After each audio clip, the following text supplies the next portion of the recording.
Original আর ডুপ্লিকেটে ভরে গেছে দেশ, খুন খারাপি রাহাজানিতে দেশটা হলো শেষ। বাবা মা আজ পায় না খেতে, ছেলে মানুষ করে বৃদ্ধাশ্রমে ঘুরছে তারা পরের হাতটি ধরে।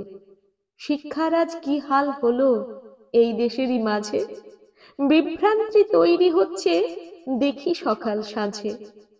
স্বাস্থ্য নিয়ে দেশের বুকে ব্যবসা শুধু চলে, সব হারিয়ে গরিব মানুষ এই কথাটি বলে। এই দেশেতে করছে যারা মানব সেবার কাজ, অসম্মান আর গালিগালাজে দিশেহারা আজ। জায়গা জমি নিচ্ছে কেড়ে ক্ষমতা যাদের আছে, দাদাদেরই যন্ত্রণা নিয়ে গরিবরা আজ বাঁচে। মহামারী লেগেছে আজ এই দেশেরই বুকে, এই দেশেতে যারা আছে থাকবে না কেউ সুখে।